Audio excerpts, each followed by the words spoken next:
Welcome to the New Level Podcast, everyone. My name is Phil, and I'm your host on the show. On today's episode, we speak with Jim Gonzalez, CEO at EDI Support LLC. EDI Support is an EDI consulting firm and document integration company based in Pennsylvania, providing full-service EDI and integration solutions. Jim brings 24 years of extensive experience in building digital transformation strategies for companies in retail, e-commerce, wholesale, manufacturing, supply chain, and logistics. Today, we talk about the differences between on-premise EDI solutions and cloud EDI solutions and what companies should consider when choosing between both. We discuss the significance of the new vendor scorecard system and what companies can do to keep their scores up. We talk about how companies can get involved in dropshipping and how to pivot their EDI operations to meet higher demands. And finally, the challenges many transportation companies are facing and the shift that is coming in that space. So without further delay, everyone, I bring you Jim Gonzalez from EDI Support LLC.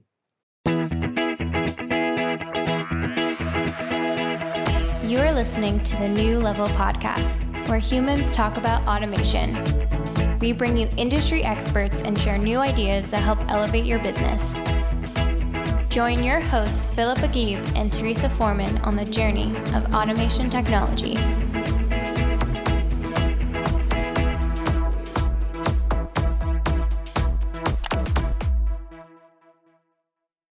So welcome everybody to the New Level Podcast. My name is Phil. I'm your host on the show. I'm always joined by my amazing co-host, Teresa. And today we have a amazing guest to join us on the show, Jim Gonzalez from EDI Support LLC. Welcome. Hello. Nice to see you, Jim. Hello. Nice to see you. Thank you for having me on.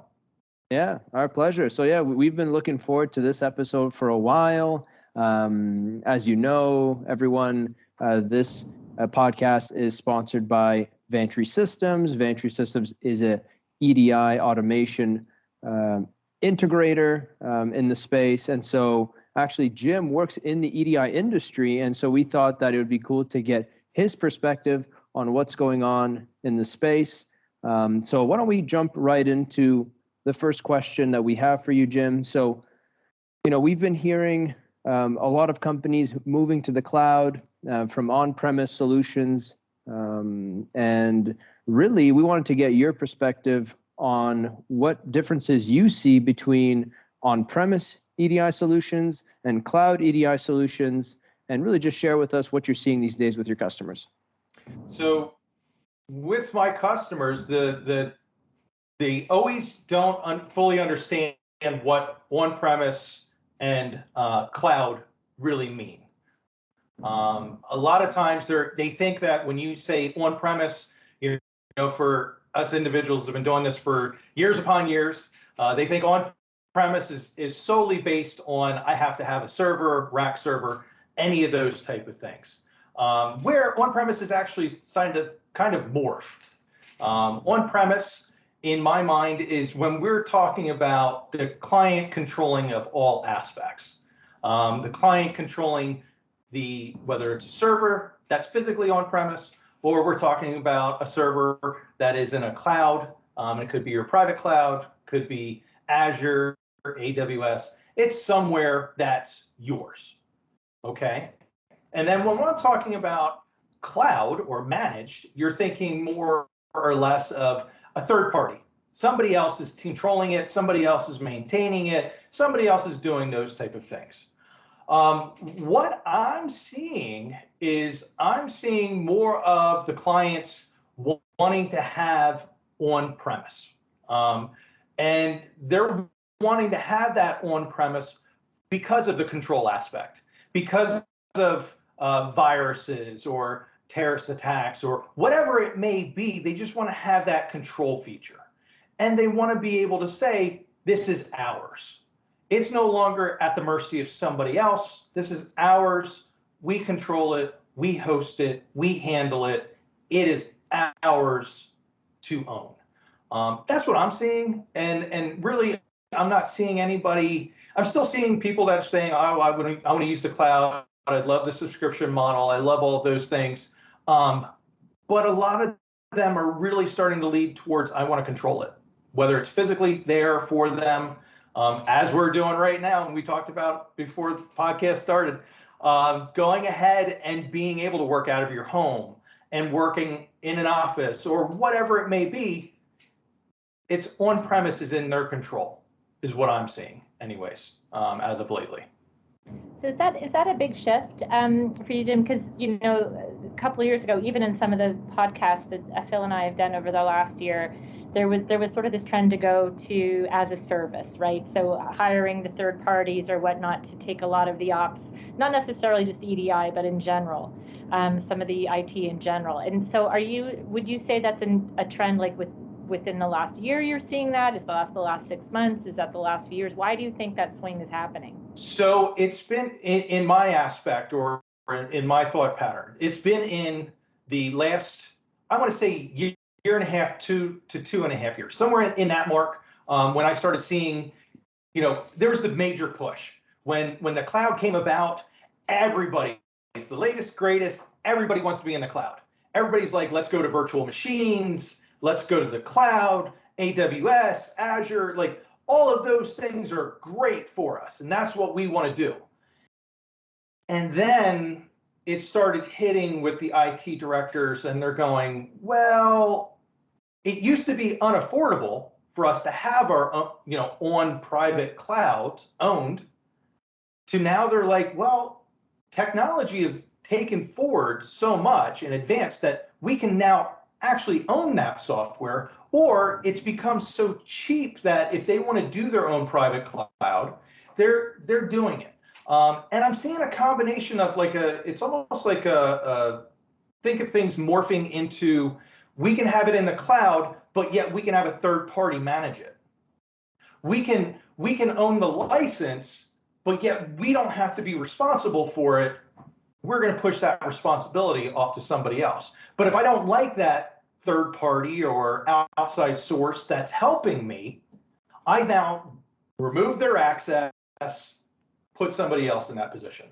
So I'm still seeing the people do more outsourced, whether that's IT, whether that's EDI, whether that's any of those type of things, because they don't want to pay the benefits and they're realizing we can have people anywhere in the country. So why not have the best in the country or in the world helping our association? Because no matter what, they're still remote. Right. So whether they're on staff and I'm paying them benefits, 401k, any of those type of things, I don't have to do that in order to have the best. Got it. So it's been a transition is what I've been seeing. It's just truly been a transition. It's a transition of mindsets is really what it comes down to. I think that's a really interesting way to put it, is a transition of mindsets, not necessarily the technology, right? It's just sort of like where's our comfort level these days in terms of the control. And so the first time I learned what EDI was in a previous life many years ago in probably the early 90s. So it's been around a long time. Clearly, I've been around a long time. And so, and there's been a number of different file formats, that have come through the industry. So wondering if you can help shed some light on the sort of the history of those file formats. Yep. So when it comes to EDI, so EDI, the beauty of it is there, it's electronic data interchange, is what EDI or that acronym stands for. Okay. A lot of people take EDI. Now that came out in the 70s, and EDI was essentially a file format that is quote unquote standardized, but anybody that's in the EDI world knows how well that standard works. And there's different variations of that standard. So there's X12, there's UCS, there's Tradecoms, there's Edifact. There's all these different standards that make up the various EDI file formats. Okay, so that's been around since the 70s. And then as we progressed in the late 80s, early 90s, before it really hit the open market, there was XML. So people took XML and they said, oh, I want to, that's the same thing as EDI, right? Well, it is from a terminology standpoint, it falls into that electronic data interchange, but it really doesn't fall into the standardization that when EDI came about. So you're going to have clients that are going to talk about, oh, I do EDI. Okay, what kind of EDI? Well, it's this CXML. Oh, okay. That's not EDI. That's actually XML, and that falls under this category. If you go even further back from XML, you have CSV files. CSV files, if you look at it, it's a text file that has a comma that's separating. Most people don't know that it's called a CSV file or comma separated variable file. They think, oh, well, isn't that thing when I open up Excel and if I do a save as, I can take it from Excel and I can save it as a CSV? Well, yes, that is a CSV file, but that's actually one of the first iterations of where all of this has come from. So you have CSV files, you have different types of EDI files EDI files are regulated again. You have XML files that are also regulated, but there's different flavors of XML that you're going to have. And then you get into now the latest and greatest, which if you listen to everybody that's out there, they're going to talk about JSON files. And everyone's like, JSON, what about Jeffrey? Well, there's no Jeffrey, it's JSON, JSON. And now you're talking about a JavaScript, and you're talking about files that are laid out that way. Most people in our industry, and being in the industry over 24 years, I've seen the progression, and I've seen these file formats get used in various different ways and non-standard ways. People choose to do things based off of their loose standards. Right. So those are the different files that you're going to run across, and they're going to have different types of ways to get those files or receive those files. You're going to have FTP, SFTP, you're going to have AS2, you're going to have all those different type of communications to get you those different files. So the file formats, and they're all human readable in one fashion or another. EDI has segments and elements, which is a parent-child relationship. XML, think of that as actually having tags, which those tags, if you look into a JSON file, you'll also see tags inside of there. So there's some sharing between files, but your file formats, those are going to be your main ones that you're going to see throughout any type of document integration. Some people call PDF files or style sheets. They throw those in there also, but they're not amongst the common EDI type integration files. Hi, everyone. If you enjoy the content, please make sure to share with friends, smash the like button, and subscribe. Jim, I've been using CSV files for decades, and I was today years old. I found out what the CSV actually stands for. Because, we take these file extensions, JPEGs and PNGs and all these things, and we're like, okay, and we roll with them, but we don't actually say, what does that actually stand for? So yeah, thank you. And actually, Teresa, that's funny that you say that. So here's one thing that I was thinking of as we were just talking about that. It's that acronyms. There's so many acronyms that are out there amongst our industry that people get lost in. Yeah. It's well, weird. You just stop caring what it stands for. You just want to know, what does it do? What format does it need to be in? I remember also back in the 90s, to your point, when I first learned about XML and I was trying to explain it to a layman, and I'm not, I was the in between the tech person and sort of the consumer, so I understood enough about it, but I couldn't get into the weeds about the technology. And the word tags that you used was perfect. It was trying to explain to a layman how a bunch of data basically comes into this like big repository, if you will, and gets tagged with a bunch of data, and then it just makes search function and all that stuff so much easier. But nobody really cared what XML stood for. It's just like, how am I going to get my data out? Like, how does this work? If we have this big, data lake or data warehouse, and if we're using XML, how, from a corporate search, if you're looking at an enterprise, size company, how does that work? Nobody really cared what it stood for. And to your point, over the decades of more and more of these acronyms come out, or more and more of these file formats come out, people get lost and they don't really care what it stands for. Just how's it going to work? and what's going to be for me, right? How's it going to work? Yep, exactly. And so we were talking at the top of the call when looking at, the insourcing, the outsourcing, and add in all these acronyms, it just makes it that much, or abbreviations, makes it that much more complicated. What are some of the things you counsel your clients to consider when determining whether they want that control, whether they want the EDI to be operations to be in-house, or they want to outsource that to a third-party provider? So a lot of the times what you'll see out there is they call that, you're dealing with managed services.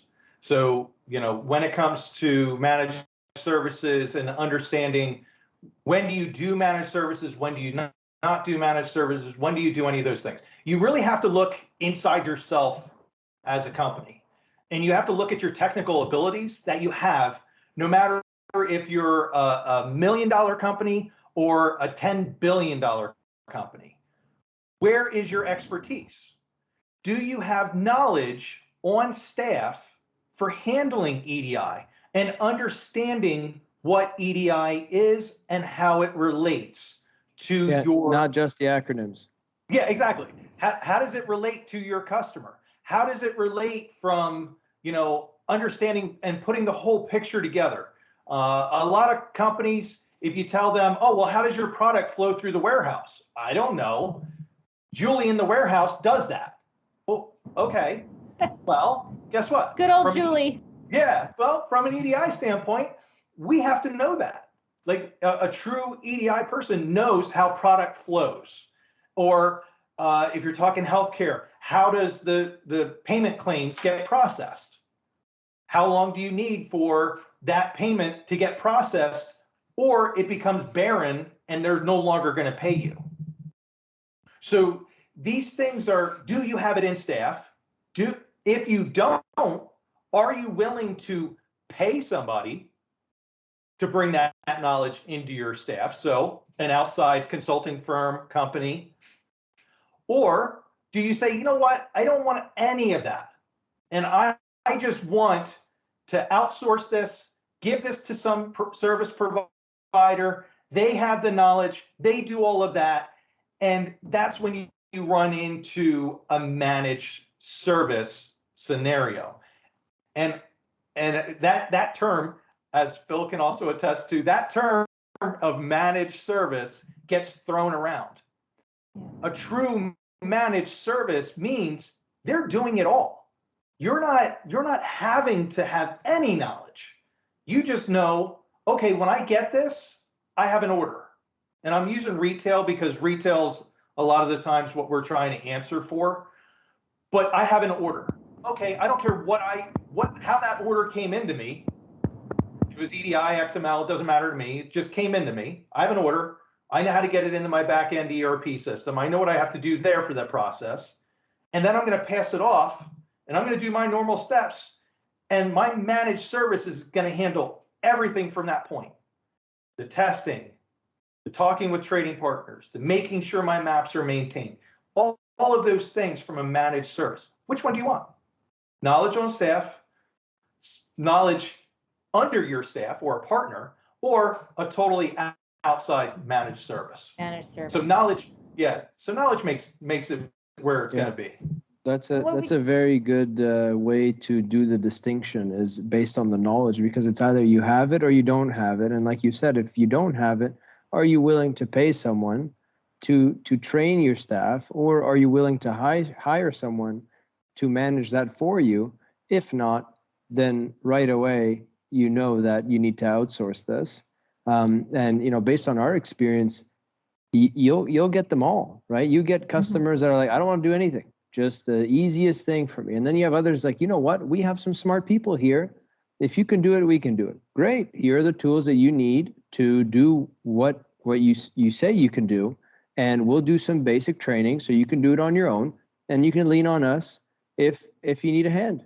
Great. Awesome. That's great, because one thing doesn't work for everyone.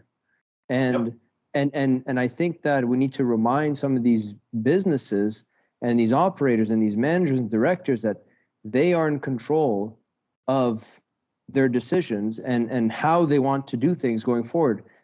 there's not just one company that does it this way that you need to follow. There are solutions out there that you could choose from that can offer you more flexibility. Yeah, it's being fluid. So Right. people try to, and if not to go off on a tangent, but everybody knows what's going on right now in the world and things are crazy. If your company and your organization isn't fluid, it's never going to work. So why shouldn't your EDI partner also be fluid, or your EDI consultant also be fluid?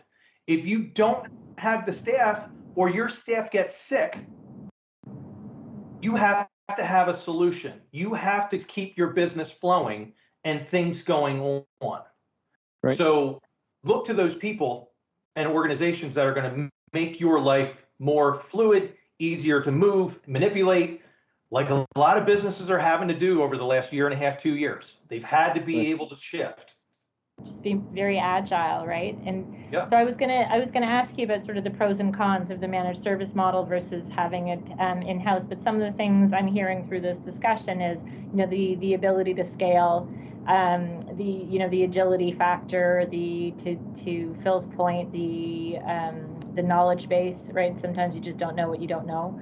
Any other things you would counsel people to consider in terms of pros and cons of both those options? The other things that I think of is, like, I think of my organization, I think of Vantree, I think of organizations that actually have, as I call it, boots on the ground. So we get to see what's going on in the marketplace, not only through your company's eyes, but through all these other companies' eyes that we deal with, whether they're a distributor or a manufacturer or a supplier or whatever they are. A chair is a chair, and a light bulb is a light bulb. Well, guess what? We have other clients that we see how they're doing things, and we can bring to the table that knowledge of saying, hey, we just did XYZ to help this other organization. I think this would be a great fit for you.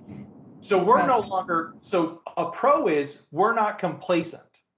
We're not complacent in doing whatever you tell us to do. Now, we're going to give you options, and we're going to give you thoughts, and we're going to give you these things to bounce back and forth of that we know of other companies that are doing it. If you have just an individual that's working at your company doing these things day in and day out, they're not thinking outside the box most of the time. Not saying 100% of the time, but most of the time, they're just looking at what's right in front of them. Today's episode is sponsored once again by Vantree Systems. Vantree is a B2B integration provider based in Montreal, specializing in all your ERP integration needs while delivering unparalleled service, advanced technologies, and expert advice with a humanistic approach. Vantree just released a new EDI and API automation solution for Acumatica. Be sure to check it out. And if you're looking for deeper integration and you're tired of getting the runaround with your existing provider, visit www.vantree.com for more information. Now, back to the show.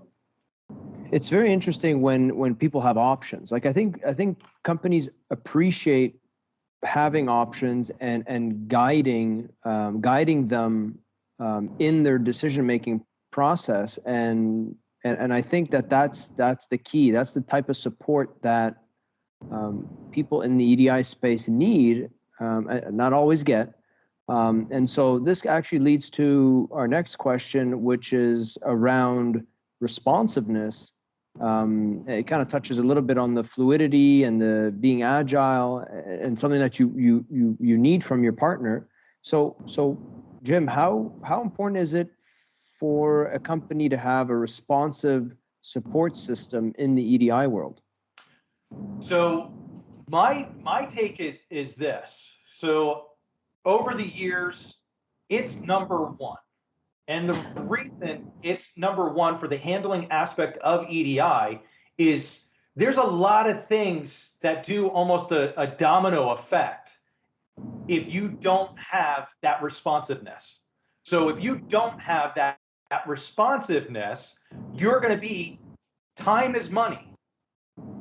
Think about it. If you don't have the responsiveness, there's an issue with your particular trading partner, and you're not getting back to them in a timely manner, they're going to set you up with a charge.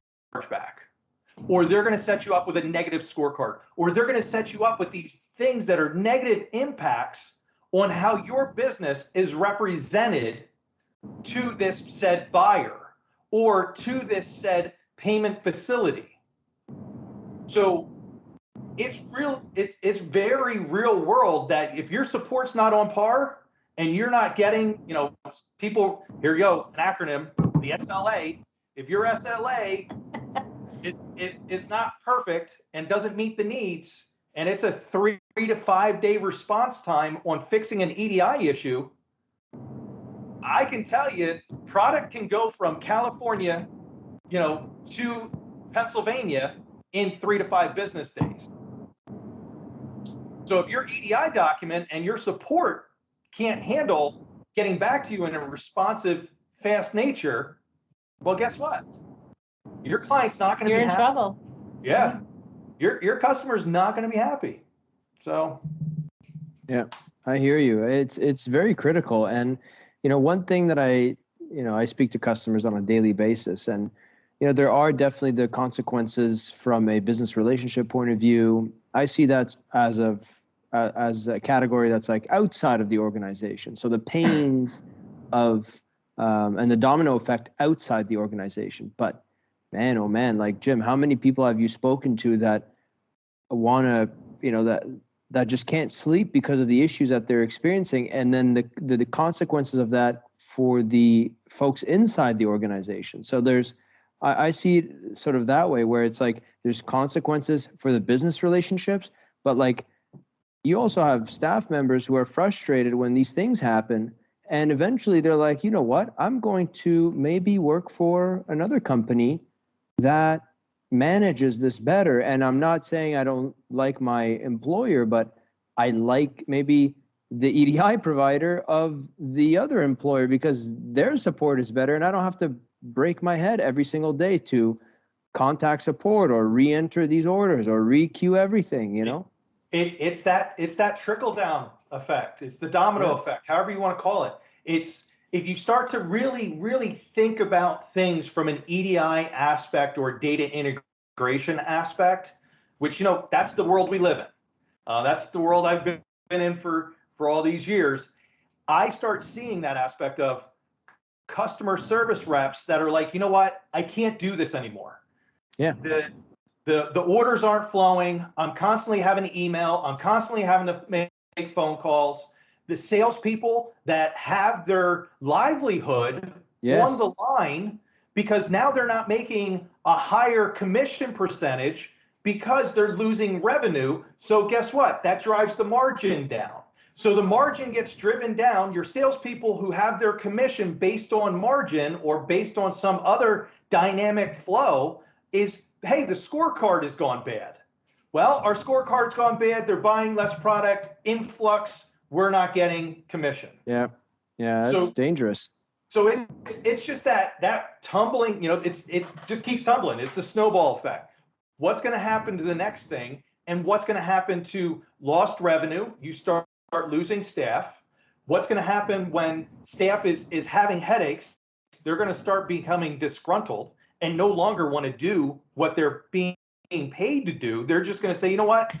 I'm a very important person, and I'm done. I can't do the headaches anymore. I'm going to move on. All I do all day is try to manage somebody else's responsibilities.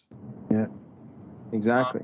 It's scary. It's really scary. And people, like, I had a client that reached out to me beginning of the year.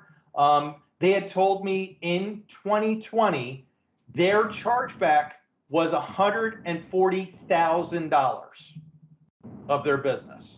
Wow. Think about For the year. For the year. $140,000. There's your profit right there for that relationship. Exactly. How large of an EDI system can you put in for $140,000? You can put a couple. A pretty good one. Yeah. Hey, you want to give me a call and you want me to help you set up $140,000 software? I'll do it all day long. But I'd rather see you not have that. I'd rather see you say, listen, our percentages have decreased because we went with you. Our numbers and our Excel rate has gone through the roof. We've brought on new accounts. We've brought on new business. We've done these things and expanded our growth because we're able to do these things electronically, as I say, repivot our staff from processing orders to now handling something else that they need to do in the company. Yeah, something more valuable, something more, something that makes them happy too. No one likes to deal with headaches. Like that's just a fact. Like no one enjoys that. And yeah, no, those are really good points. And I think it's important for people to look at the chargebacks and to talk about it, to speak about it. Like go talk to someone and fix that, because you can't keep operating that way. It hurts the business too much. Yep, I agree. Sure does. So you mentioned at the top of that answer, Jim, the notion of this new scorecard system that is being implemented among the trading partners. And I mean, in theory, we can think, okay, scorecard, we get a automatic idea about what that is. But as far as within this industry, can you tell us a little about the significance of this new system and what companies can do to keep their score up? So, as we know, in the EDI world, if you went back to the 90s, I'm not trying to throw retail names out there, but of course, Walmart was the large conglomerate. They're still very large, don't get me wrong, but across the world, Amazon is your number one EDI, top documents, the whole 9 yards. Yeah. They really rolled out this scorecard methodology, if you think about it. So other organizations have had it, but Amazon puts value to the scorecard. So if you start shipping product and you don't have an EDI document, they're on time. So perfect example, you're shipping product from California to Pennsylvania, and what to do is you have to be able to have your EDI, advanced ship notice, there before the product is received at the warehouse. Well, that's usually 24 to 48 hours, depending on who you're dealing with. If that product gets to that warehouse before your EDI document gets processed, the EDI document is telling the warehouse what product's coming in, where it should be offloaded, where it's going to go next. Logistically, it does a whole lot. If for some reason your product reaches that dock before that ASN gets processed, now they have product they don't know what to do with. Right. Because they're high-speed conveyor belts that they feed the cartons across aren't ready to scan it and match it up with where it needs to be allocated to in the warehouse, or as they call it, the last mile. So you have those type of things that go on, and then a part of that scorecard, so you might get a negative mark on your scorecard because you've missed something. Well, if you're selling white plastic chairs, which there's how many companies out there in the world that sell white plastic chairs? A lot. Amazon is no longer going to be pushing you as the preferred white plastic chair provider, and they might switch you with somebody else in their algorithm, because now you're being able to provide product in a timely manner. You're able to give documents in a timely manner, and the shipments and the flow is going correctly. So your scorecard being lower may now affect where you're positioned in selling at Amazon. It could get as bad as Amazon. It can get as bad as Amazon saying, "I'm no longer going to deal with you." So that has real world business consequences, right? On like that can have a significant financial impact. Like you mentioned Walmart back in the day, Walmart, Costco, it was like, okay, if you got something into the Walmart or Costco distribution center, you were gonna, drive a lot of volume and make a lot of money. And yep. In the world, Amazon, same thing, right? But if your ranking is being affected by your scorecard, that has real world, like significant financial consequences. Oh, it can demolish a business. Yeah. Because you'll run into companies that the only company they're dealing with, and I'm going to use the name because I've been putting it out there, is Amazon. They're only selling to Amazon because they're in the Amazon Seller Central, Seller Portal, whatever you want to call it. And guess what? All of a sudden, if Amazon says, you know what, we're no longer moving your product, your doors can be closed. Yeah. And now and now everybody that was working for your organization is like, what happened? We're unemployed. Yeah. That's what happened. Yeah, we lost our largest account. And it's that, and I'm sure Phil runs across this, it's that 90-10 rule. Mm-hmm. You have 90% of the companies that you deal with do a small percentage of your business. The 10% make up 90% of your business. Mm-hmm. So if Amazon happens to be one in that 10% and you have a bad scorecard, it's not going to be a pretty situation. Yeah, no, well, Jim, why don't you help us, maybe share some tips for our audience here. Like what can companies do to keep their score up, other than obviously working with the right EDI provider, but like what can they do maybe in a, proactive preventative measure to make sure that they're not, experiencing that with Amazon and other retailers?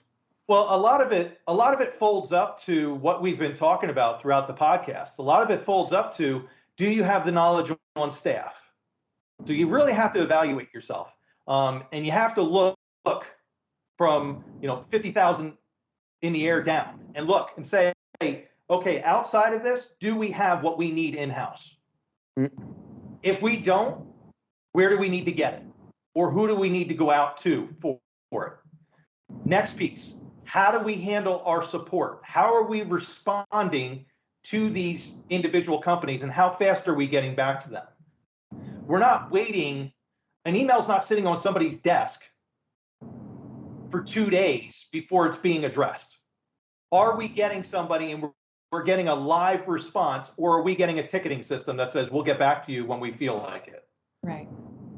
So that's going to help with your scorecard. It's the things that you can do that are simplistic in putting the right software and people in place to help your scorecard. Mm-hmm. If you're not focused on that and you're saying, you know what, we don't have the money for that. Okay, you don't have the money for that, but understand that you're going to lose revenue. It's going to happen. If you don't have the money for it and you're going with the cheapest thing that's out there and available, understand that. If you're, it's like a car. If you want the cheapest car that you can get, what's going to happen? It's going to break down. You're going to be on the side of the road. You're going to have all these things occurring. Whereas if you think ahead and you do your research, do what you need to do to put yourself in a position with something that's feasibly makes sense for your organization, so much better. Yeah. It comes down to just providing really exceptional customer service, right? And investing in the tools and the technology and the infrastructure to make sure you can deliver that. To your point, Jim, if you cheap out, if you cut a corner, ultimately that's going to end up in your consumer journey somewhere. Yeah. Yeah. I agree with that. That's a really good point. And yeah, I think that people, like you said earlier, like there's a mindset shift that needs to happen, and people need to start thinking long term, because there's also a timing challenge too, right? Like let's say you do have the cheapest solution, you're selling a couple of orders on Amazon. When the orders start picking up, you're busy making sure that you're able to supply those orders.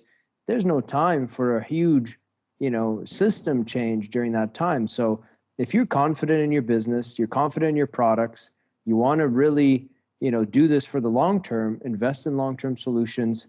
And that way you don't have to be faced with these problems, halfway through your relationship with these retailers. And yeah, make sure you have the right people to manage this. Well, and it leads to this, Phil, and I'm pretty sure you've seen this numerous times. How many of these organizations in this last year and a half, 2-year period went from shipping bulk product, so full truckloads, That's to it. now, hey, we need to pivot And now we need to do, instead of doing a full truckload, we need to handle 1,000 shipments a day. Well, that's actually one of the next questions we have here is about drop shipping, because there has been that huge shift where now, stores are closing and everyone's shopping online more and more.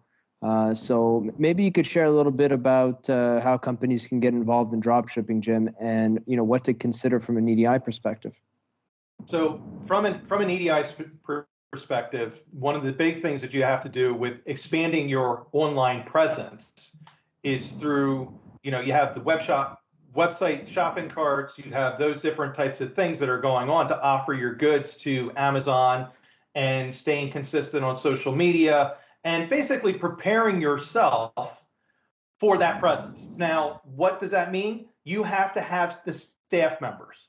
If you're going to be, you're usually used to printing off pallet labels and you're doing 30 pallets a day. Well, maybe those pallets are already pre-organized, sitting in the back of your warehouse. They come out with the shrink wrap. Somebody puts one label on it.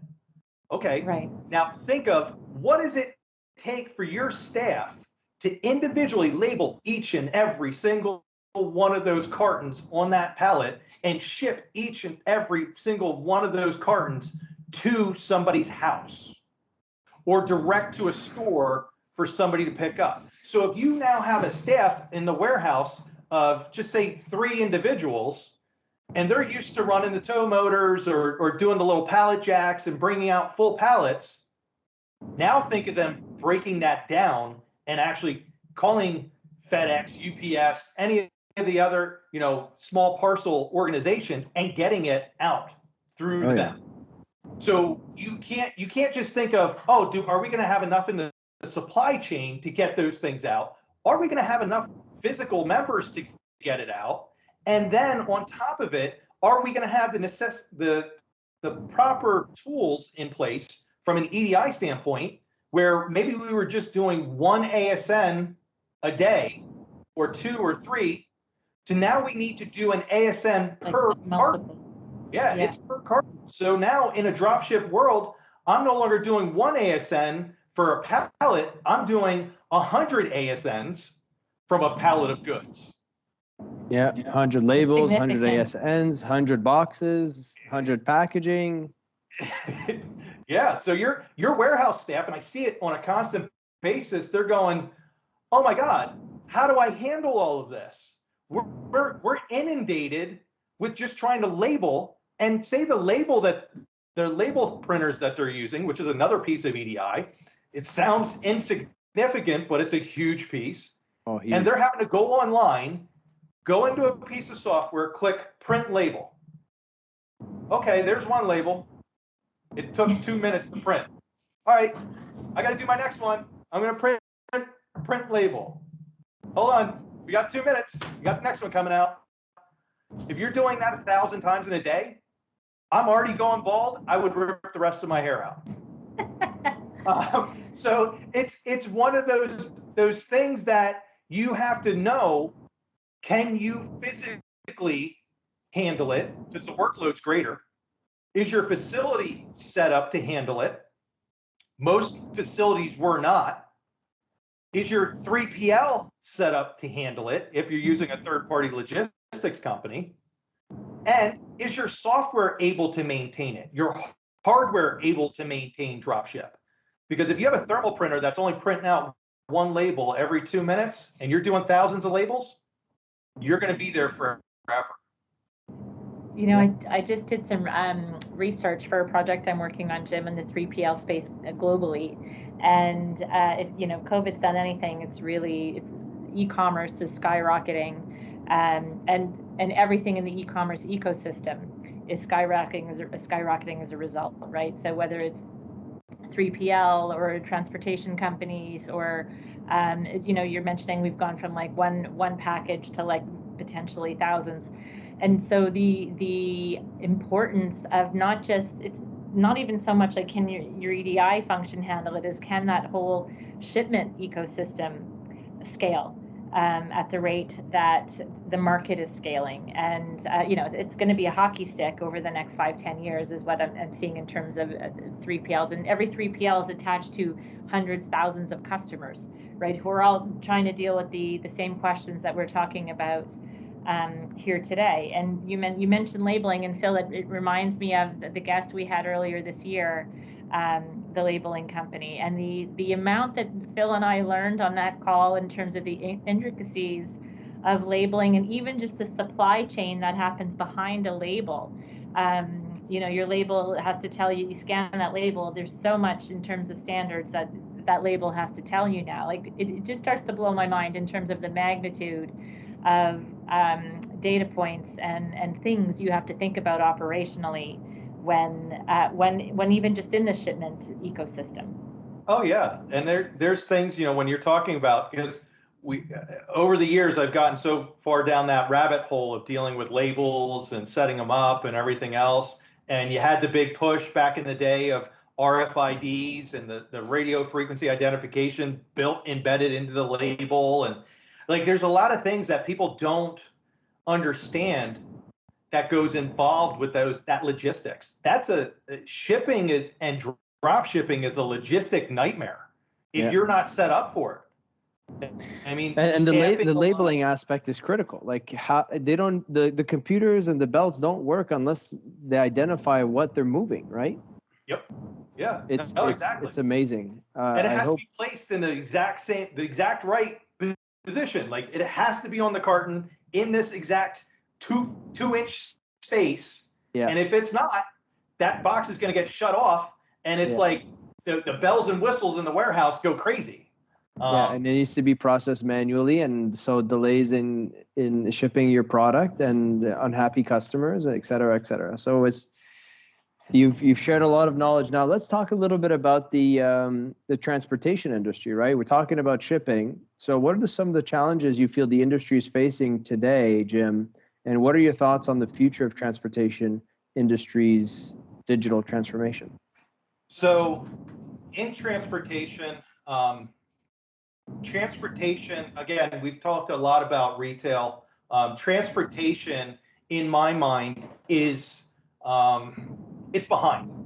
So the drivers, if you're talking about transportation and the things that are going on right now, you see products are coming into our ports. They're coming in, they're in a delay. They're in those type of things that are happening. If you look in the Port of Los Angeles, literally, I saw this morning they had 60 shipping container ships sitting outside. Wow.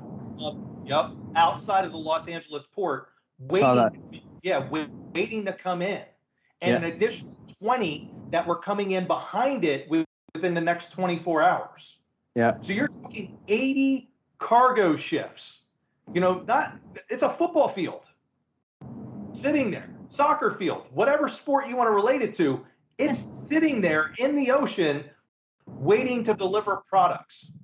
So what ends up happening is you have these drivers that are coming in, they're getting to the ports, and they're having to know what they're picking up, what they're transporting, where that goods is going to, what the weight is, all of these aspects and all of these things. Right now, transportation is behind everybody. So it's not where everybody is right now in retail, it's behind everybody. So the drivers are trying to pick up. There's electronic logging devices. There's all these things that are trying to pick up and put in place for transportation to hit the next level. And transportation is really going to take off. You got companies that are focusing on it. You have Amazon focusing on it. They've been the leader as of lately, and to do the last mile. And then you have companies like Walmart who are throwing their hat into the ring, and they're coming up with the Go Local. So they're doing that as part of the last mile, but they're going to be doing it in a twist where they're going to ship any retailer's product. There's my somebody else's home. There's the employees going a little crazy. So you're going to have those things that are needing to be transported and delivered to homes in a timely manner. and getting from a port and understanding how do we track it from port to the truck, from the truck to the warehouse, or from the truck to the Amazon facility or go local if it comes about facility, and then gets into that last mile to somebody's house. Right. There's going to be some migration or some data flow that's going to be happening there. And I think EDI is going to play a big part of that. I think EDI is going to be, because people want to know where's that stuff going and how's it being handled and who is it? Like, is it coming through UPS? Is it coming through FedEx? Is it coming through Amazon? Is it coming through Go Local? Where is it coming from? Yeah. So I think transportation is on that cusp that we're really going to see a big push. We're going to see a big push in electronic transformation. Yeah, no, I totally agree with that. And I think we're starting to see it more and more. Like when the whole e-commerce boom happened, we're starting to see customers asking, where's my shipment? Then they started making notifications available on their phones. But that's only for the small stuff, right? Like that's only for the last mile, right? It's not from beginning to end. Like the supplier doesn't know really when things are arriving at the port and when the trucks picked it up, when it's gone to the warehouse. So obviously more visibility across the board. And there's a couple of great companies nowadays that are specializing in that. I know a company called Project 44 who was tracking that whole issue in California with the boats at the dock who were just idling there and not doing anything, waiting to get told to come by.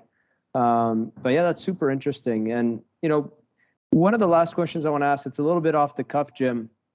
It's, based on everything we talked about, this podcast, what we want to do is we want to highlight all the automation technology trends, but focus also on how it affects humans. So what in your opinion, are we going to see from a consumer perspective with all of this happening in the dropshipping space, in the e-commerce space? How do you think that's going to affect people?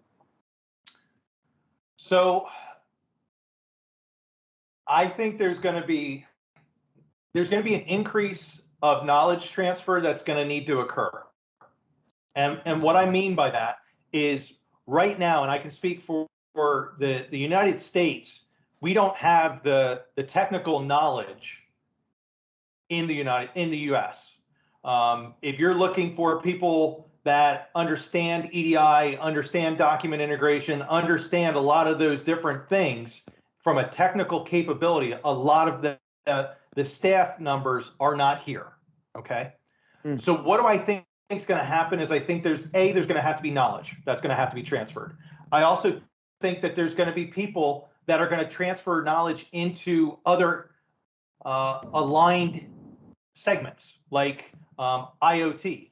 So dealing with your little readers that you can put onto a truck or onto a cargo shipment container, any of those type of things that can track it from port to trailer, from trailer to warehouse, from warehouse to whatever. So I think, RFID was supposed to be it, but I don't think RFID has a strong enough hold and reach, whereas I think an IoT development will, because you're going to have people that are going to put transponders in various areas, maybe down the highway or in a local house or any of those things, so that people get real-time information. So again, it comes down to passing of the knowledge, A, technical staff, and B, product knowledge. Where's our product at? Too many people are too much used to real world and knowing right away, if I grab my phone, I can look up those details. I can look up the readiness of where my product is, or grab knowledge from YouTube or grab knowledge from wherever I want. They want it at the hand. Yeah. They want it responsive and right away. it's going to be interesting, to say the least. And I also think it's going to have to become cheaper because we're dealing with higher transaction volumes. Right. Something's got to give. Something's got to give, because you don't want to pass those costs on to the consumer. Look at how many companies have cut their margins so that they don't have to pass on it to the consumer. Now, some entities haven't. Some entities haven't done that cost savings. But we're going to have higher transactions. We're going to have higher volumes of information. We're going to have those type of things. Mm-hmm. So. Yeah. Thanks for sharing that, Jim. And this was a very, very interesting episode. Really appreciate you coming on and sharing your knowledge with us. I want to give you the opportunity to give a chance to our audience to learn more about you, about EDI Support LLC, whatever. How can they get in touch with you? So, EDI Support LLC, we're just a small consulting group located in the United States. We cover, from 8 a.m. till 8 p.m. from border to border. We've been in this. We have knowledge, basically excelling. I've been in this for over 24 years as an EDI consultant. We're EDI agnostic. I don't care what system you're using. I don't care if it's an ERP system, a TMS system. Here we go with acronyms. WMS system. I don't care what kind of system you're utilizing. If you need help and you need a valued partner to give you knowledge and pass those things along, please don't hesitate to check out our website. I'm even going to share my email address is jim@edisupportllc.com. Reach out. Give me, it doesn't cost you anything, as I tell people, to just reach out and have a conversation. Mm-hmm. If I believe in trying to pass it and give that knowledge forward, and hey, if we become partners and working together or any of that type of thing, so be it. If not, I've at least made a contact and made a relationship. You are listening to the New Level Podcast, where humans talk about automation. We bring you industry experts and share new ideas that help elevate your business. Join your hosts, Philip Agib and Teresa Foreman, on the journey of automation technology.